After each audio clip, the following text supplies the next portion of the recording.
The ink wasn't even dry when she looked up and said, "You'll regret this. He actually makes decisions." I had just co-signed the name change form, pushed it across the glass counter, and smiled like I wasn't breaking inside. Like I didn't just help her cut the final string. She took the pen with one of those smug grins, the kind people wear when they think they've won a silent war, and added a heart over the I in her new surname. Not mine. Not even hers. His. I wish I could say I didn't flinch. I wish I could say I wasn't sweating through my shirt in that freezing office while a clerk quietly scanned copies in the background like she wasn't watching my life disintegrate behind plastic barriers. But I did flinch. I did sweat. And yes, I was dying a little when Charlene spun toward the door in those heels I bought her last Christmas and threw one last dagger without even turning around. "I hope you choke on that signature." And maybe I should have. Maybe I should have choked or cried or stormed after her like some pathetic movie husband yelling "wait" in the rain. But instead, I just stood there, quiet, frozen, because I had already sent the letter.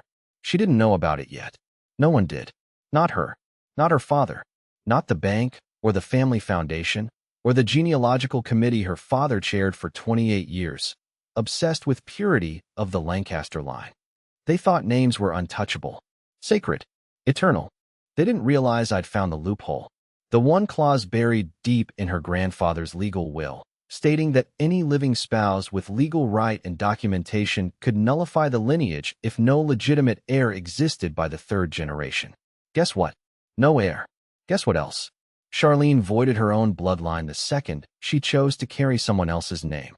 I walked home that day, slowly, past the bakery where she met him, past the hotel where they once accidentally double-booked, past everything I pretended not to notice. I walked with my hands in my pockets and a thin smile on my face, because I knew that within the week, her father would storm through my front door holding a crumpled letter, eyes wide, hands trembling. And when he did, I wouldn't even be there, because this time, I'd be the one gone. It came in a plain envelope. No return address. No markings. Just my name, first, middle, last, typed out in bold. I didn't even need to open it.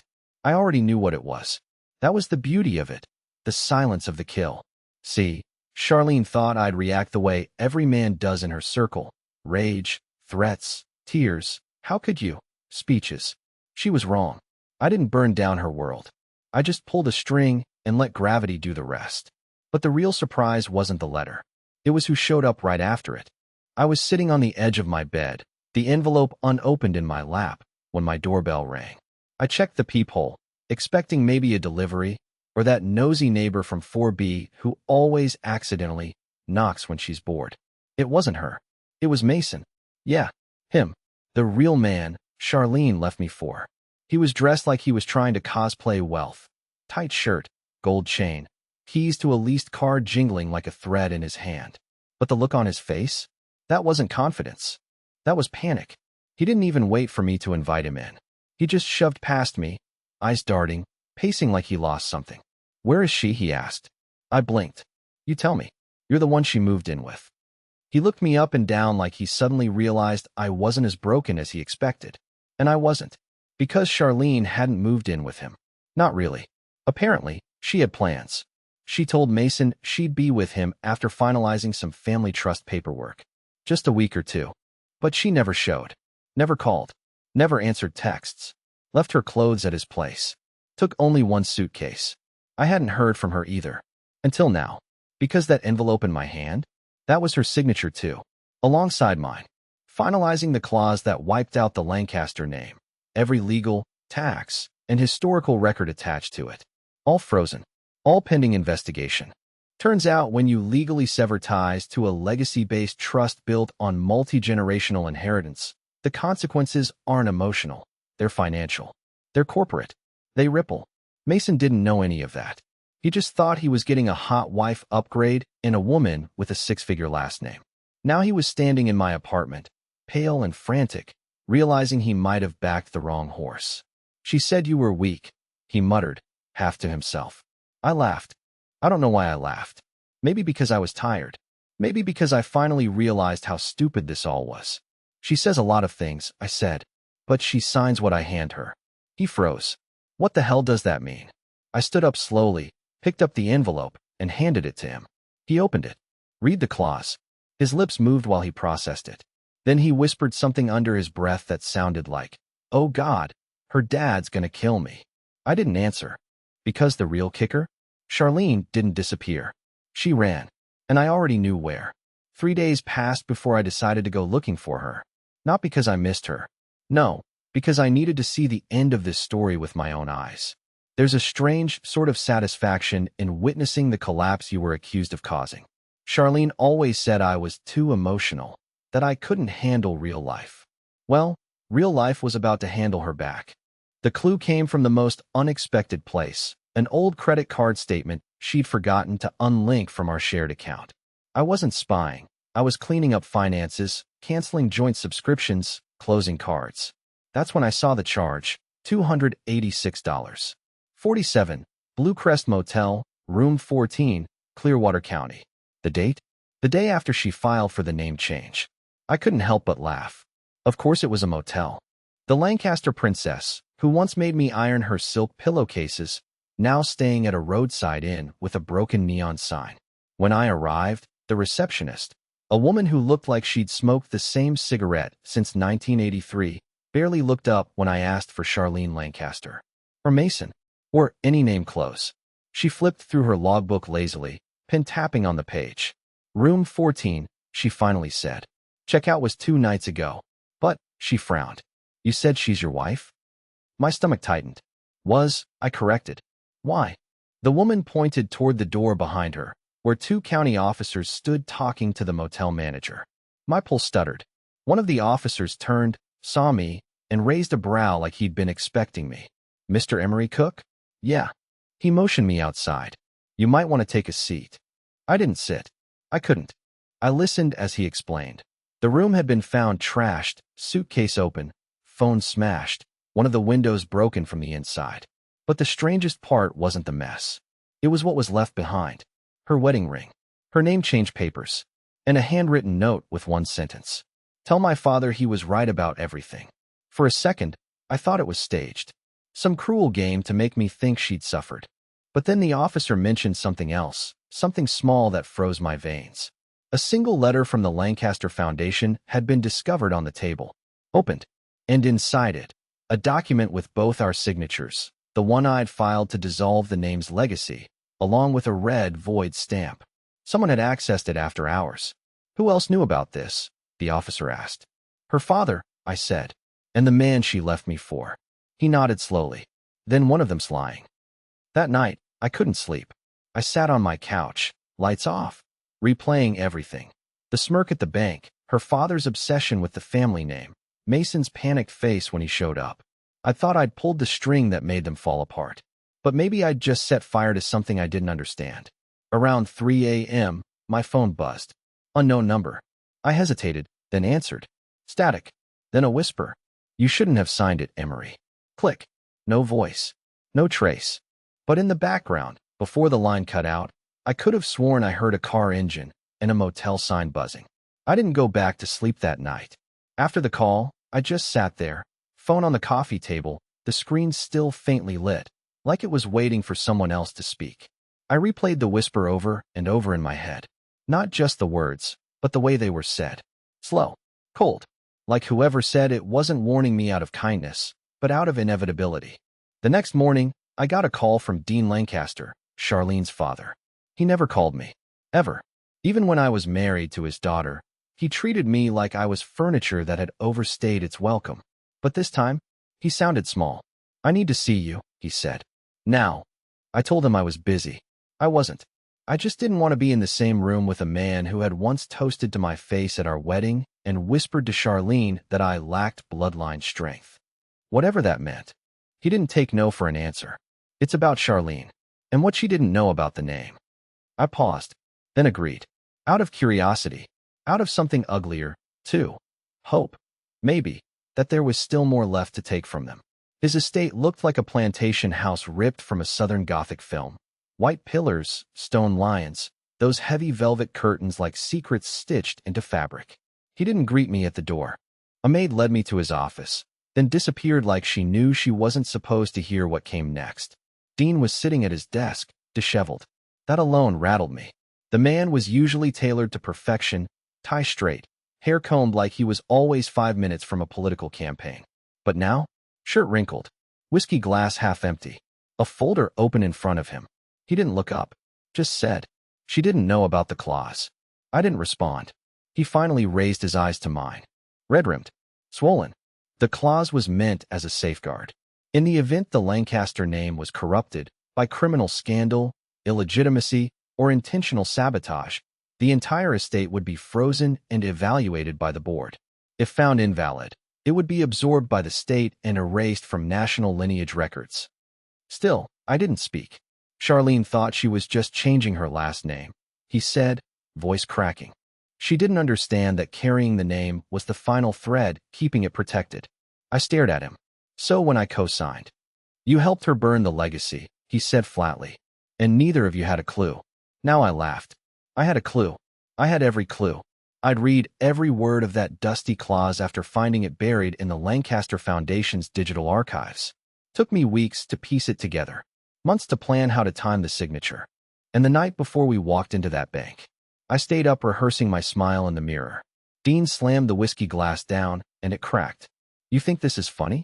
You think your little revenge story is going to age well when you find out what's coming next?" And there it was. The shift. He wasn't here to confess. He was here to warn. Charlene didn't run because of guilt, he said. She ran because someone told her the truth. And she realized she wasn't supposed to live long enough to undo it. I stared at him. "You're bluffing."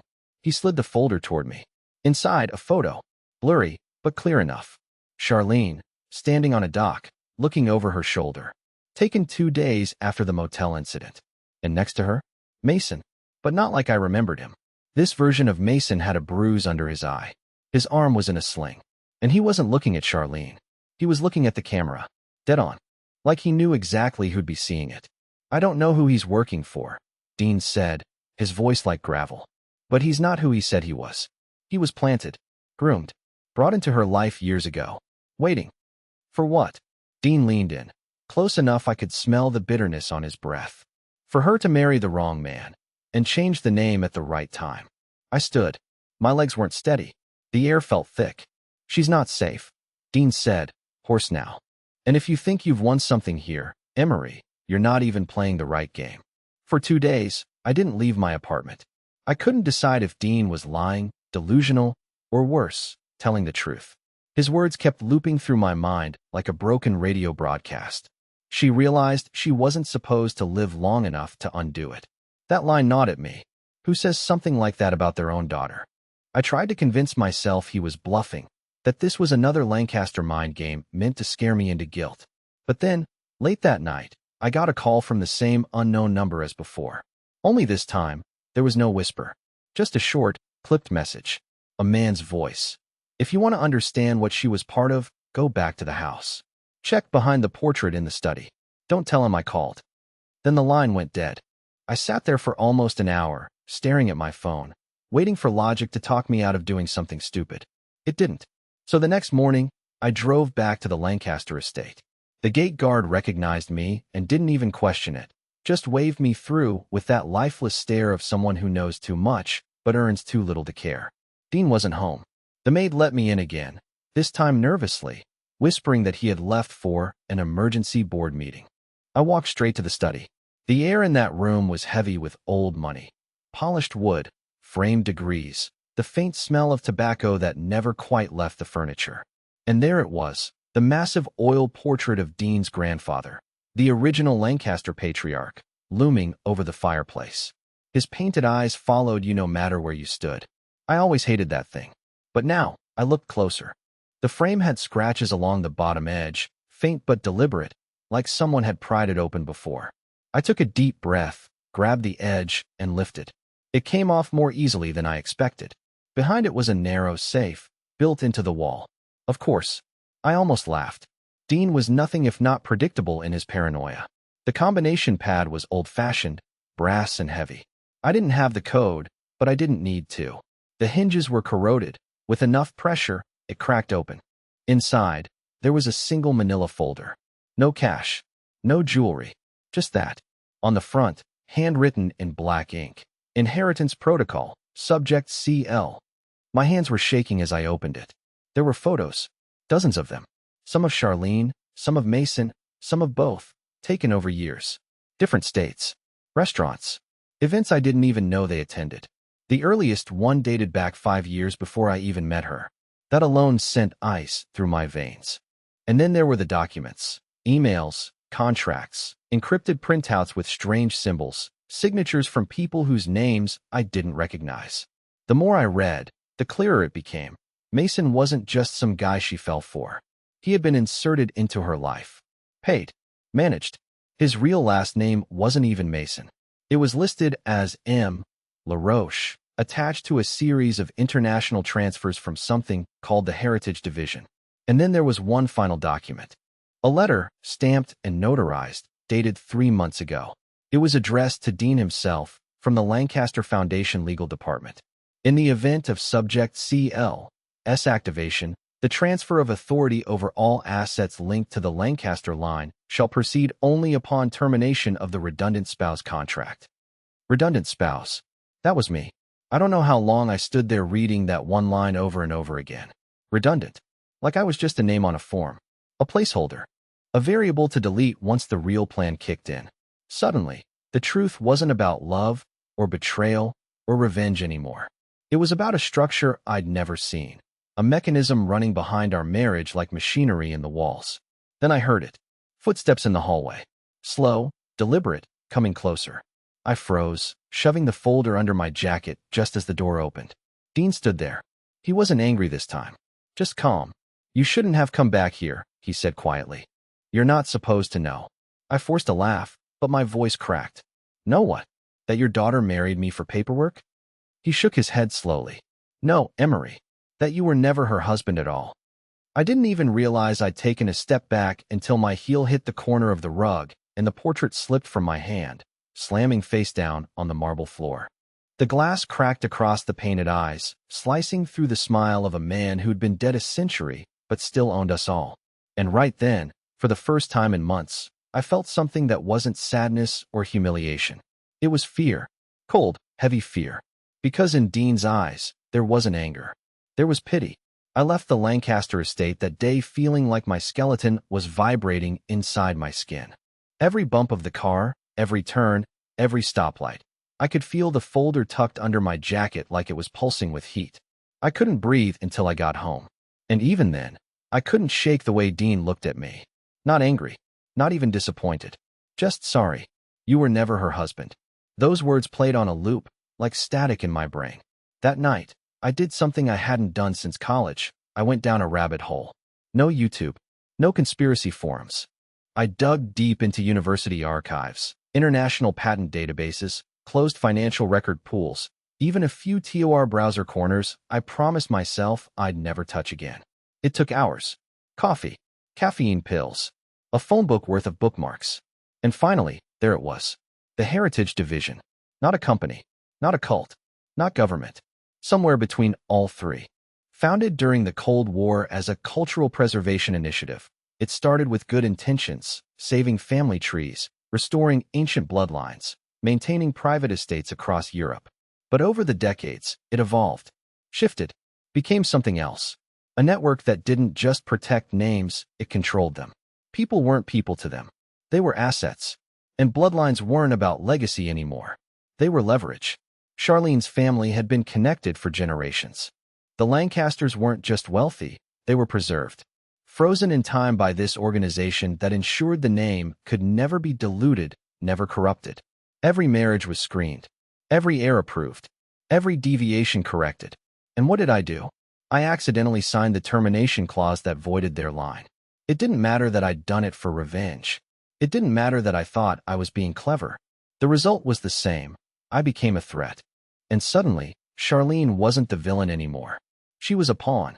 I stared at the final document from the folder for hours. A single signature, mine, next to hers. Stamped. Approved. Authenticated. And beneath it, the words. Relinquishment complete. Lineage abandoned. In one line, I had erased centuries. I hadn't burned a bridge. I had blown up an empire. And then, I heard the knock. 3 taps. Sharp. Even. Not the kind of knock a neighbor makes. Not even the kind a cop makes. It was worse than both, because it sounded like whoever was behind the door already knew I'd open it. I froze. The knock came again. I checked the peephole. No one. But taped to the door was a flash drive. Black. Unmarked. I pulled it off, my hands shaking, and plugged it into my laptop like an idiot in a horror movie. But this wasn't a jump scare. This was cold, deliberate horror. A single video file. No title. I clicked. It started with a hallway security cam, grainy, time-stamped. Charlene. Walking quickly, nervously, checking over her shoulder. A black duffel in her hand. Motel carpet under her heels. Then Mason followed. No cast this time. No bruises. That had been a lie. He was clean. Sharp. Controlled. The footage jumped. Cut to inside a room. Hidden camera angle. Charlene pacing. Mason leaning against the door, arms crossed. Their voices barely audible under the buzz. Charlene, you told me we had time. Mason, we did. Until he signed. Charlene, you didn't say it would kill the name. Mason, you were never meant to understand the full protocol. Charlene, you said they'd protect me. Mason, they are. But not if you keep talking. Charlene's face collapsed. They'll come for me, won't they? Mason didn't answer. She took a step back. Then I need to disappear. Another cut. Different angle. A car. Charlene in the passenger seat. Driving. Alone. Nighttime. GPS coordinates flashing in the corner. The video ended abruptly with a single text overlay. If you want to live, follow her lead. Disappear. I sat there, stunned. My ears were ringing. My vision was tunneling. All this time, I thought I'd been orchestrating my revenge. But it wasn't a symphony. It was a countdown. And I wasn't conducting anything. I was the detonator. That night, I packed a bag. I didn't even know where I was going. I just knew I couldn't be here when the next knock came. Charlene hadn't run from me. She ran from what I accidentally unleashed. And the worst part? I was starting to believe Dean. This wasn't about love, or betrayal, or legacy. This was about removal. The thing about disappearing is no one tells you how loud silence is when you're finally alone. Hotels are too risky. Airbnbs trace back to payment cards. So I rented a rust-colored van off a backdoor barter site, paid in crypto, and slept in grocery store parking lots off highways where no one asked questions. For the first time in my life, I wasn't Emery Cook. I was no one. I kept playing that video on the flash drive. Charlene's voice in that motel, her eyes flicking toward corners she thought might be bugged, her whisper to Mason, "Then I need to disappear." Something about the way she said it didn't sound rehearsed. It sounded like someone who was finally understanding how deep the hole went, and how far she was willing to dig herself out. For weeks, I tracked the GPS data from the corner of that video frame. Someone had embedded the raw coordinates in a few stray frames, like they wanted me to find her. I cross-referenced maps, triangulated signal trails, used burner devices I bought from sketchy truck stops, and finally, I narrowed it to a region in northern Montana. Mountains, sparse roads, nothing but trees, and the occasional gas station where no one made eye contact. I spotted her van parked behind a diner. I recognized it immediately, not by license plate, which she'd changed, but by the dent on the back panel. I'd accidentally slammed a card into it at Target a year ago, and she'd never let me live it down. Inside the diner, I scanned every face. Truckers, waitresses, some guy in the corner booth nursing black coffee with enough sugar to sink a ship. And then I saw her. Hair shorter, dyed darker, glasses, wearing a hoodie that didn't fit quite right. She had a new ID badge clipped to her pocket, fake name, Lena Cartwright. But the way she stirred her coffee with her left hand, index finger twitching like she was counting invisible beats, that was her. Charlene. I sat down across from her without a word. She didn't flinch. She didn't gasp. She didn't even raise her eyes. Just whispered, "If you're here, it means they found you too." I got the drive, I said. I saw everything. Her eyes finally met mine. Tired. Not scared. Just hollow. "I didn't know," she said. "I didn't know what Mason was. I thought he was just some guy I was cheating with. I didn't realize he was hired. Years ago. Even before you." I felt my stomach turn. "So you never loved me?" She laughed. Not cruelly, just broken. "I did. That's the problem. I was supposed to marry someone else. Someone approved. But I picked you. And they let it slide because they thought I'd bring you around. But then you signed that paper and..." She stopped. Looked down at her coffee. You did what they were terrified I'd do. Nullify the line, I said. She nodded. And now the system's reacting. Because you weren't part of the plan. I wanted to scream, to grab her and shake the truth out of her. But what truth? That she was born into a legacy designed by strangers? That I was a wild card who accidentally pressed the red button? That the Heritage Division didn't forgive structural failures? You shouldn't have found me, she said softly. They'll trace you here. I don't care. I lied. I just wanted answers. Charlene leaned forward, voice low and fast. Then here's your answer. Mason didn't vanish. He was reassigned.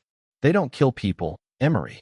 They repurpose them, erase them, rebuild them, redeploy them. He's probably someone else's fiancé by now. My blood ran cold. She reached into her hoodie and pulled out a photograph.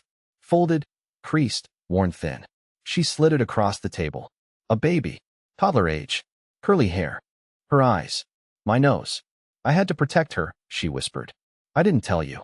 Not because I didn't want to, but because she made you a variable. And variables get neutralized.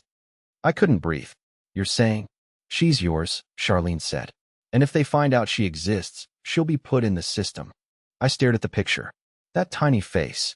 Unaware of the legacy wars, the hidden foundations, the centuries of blood-based politics. She didn't choose any of this. Where is she now? I asked. Charlene hesitated. Safe. For now. I leaned in closer. Then we're going to keep her that way. She narrowed her eyes. How? I looked out the diner window. The trees were still, the road empty. But for how long? We do what they never expected, I said. We take everything they think they own and erase ourselves from it completely. And that was the moment, right there, in a greasy booth in nowhere, Montana, that Charlene and I stopped being a mistake they made and became a threat they couldn't calculate. We spent the next 72 hours in motion. Charlene burned every ID she had, every fake name, every traceable SIM, every connection to her former life. I did the same. It was harder than you'd think. You don't realize how many threads you've left dangling until you're forced to cut them all at once. Bank accounts, streaming services, cloud backups, even an old college blog I'd forgotten existed, gone. We each took one bag, one photo, one piece of clothing from the past we couldn't let go of. I took a tie I wore at our wedding. She took her grandmother's locket. The rest? Buried. Forgotten. We met the contact Charlene had arranged 6 months prior, back when she first started to suspect that Mason wasn't just an affair, but a plant. The woman was X-Division. Sharp-eyed, slow-speaking, and deeply paranoid. She had scars that told stories we didn't ask about. She handed us new names, fresh documents, burner passports, and one final piece of advice. Don't just run. Invert. Let them think they found you, then disappear under their nose. So we did. Charlene staged a fake car crash in Oregon, using an abandoned shell of a sedan pulled from a scrapyard. The plates matched her old registration. A few blood-stained clothes and a singed ID left just enough ambiguity to suggest a runaway gone wrong. We uploaded manipulated footage to a private leak forum known to be monitored by the Heritage Division. Within 24 hours, whispers of our deaths were already being passed among the hidden message boards. We didn't wait for confirmation. We boarded a freight ship under manifest aliases and crossed the ocean. Quietly, without cameras, no social posts, no digital trail, just the horizon in front of us, and a world that didn't know we ever existed. Weeks passed, then months. And for the first time in years, maybe our entire lives, we breathed freely. We settled in a small coastal town on an island too unimportant for maps and too humid for tourists. The locals spoke 5 languages between them, but never asked questions. Charlene got a job repairing antique watches. I worked on boats, repainting hulls and restringing nets with men who'd lost their pasts at sea and didn't miss them. And our daughter? We named her June. She never cried in the mornings. She just blinked up at the world with this quiet curiosity that felt like defiance. Like even at 1 year old, she knew she had been born into a war and somehow won. We told her stories about a world she'd never know. Not because she needed to fear it, but because we wanted her to understand that names aren't what make people powerful. Choices are. And every choice we made now was ours. One night, as we watched the sun melt into the water, Charlene whispered, "Do you ever miss it?" I thought about it. The old house, the career, the Lancaster name, the inheritance, the revenge. No, I said. I miss thinking that stuff ever mattered. She smiled. The first real one in years. Not the forced smiles from dinner parties or the weaponized smirks from our final days. A real smile. You know, she said, they'll still be looking. They'll never stop. Let them look, I said. We're not ghosts. We're not fugitives. We're just free. And for once, the word didn't feel like an escape. It felt like a beginning.